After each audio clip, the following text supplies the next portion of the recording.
नमस्कार स्वागत आज वीडियो रे आपण मानक स्वागत।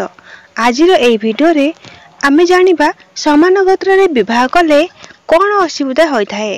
ए वीडियो देखिया पूर्व ए वीडियो को गोटे लाइक सब्सक्राइब शेयर करेंगे और चैनल रे नुआ थिले सब्सक्राइब कर देबे। चलंतु वीडियो जानिबा समान गोत्र रे विवाह कले कौन असुविधा होता है। शरीर विज्ञानक मतरे पुरुषर शुक्राणु और नारीर डिंबाणु रे थिबा कर्मजम मिलित होई जीवकोश सृष्टि करती।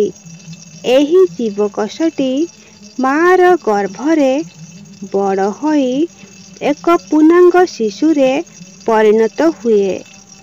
क्रमजन रे थिबा डीएनए पितामातांक ठारू विभिन्न गुण बहन करी शिशु मध्यरे एक मिश्रित नूतन गुण सृष्टि करती। एहाकू वंशानुगत गुण कुहा जाए।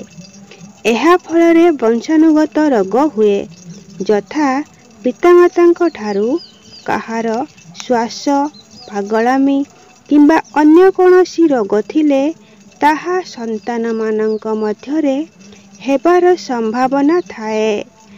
एणु संपर्कीय एवं समान गोत्र रे विवाह कले संतान थारे वंशानुगत गुण और रोग हेबार 99% भाग संभावना थाए। एथिपाई समान गोत्र रे विवाह करिबा निषेध करा जाइछि।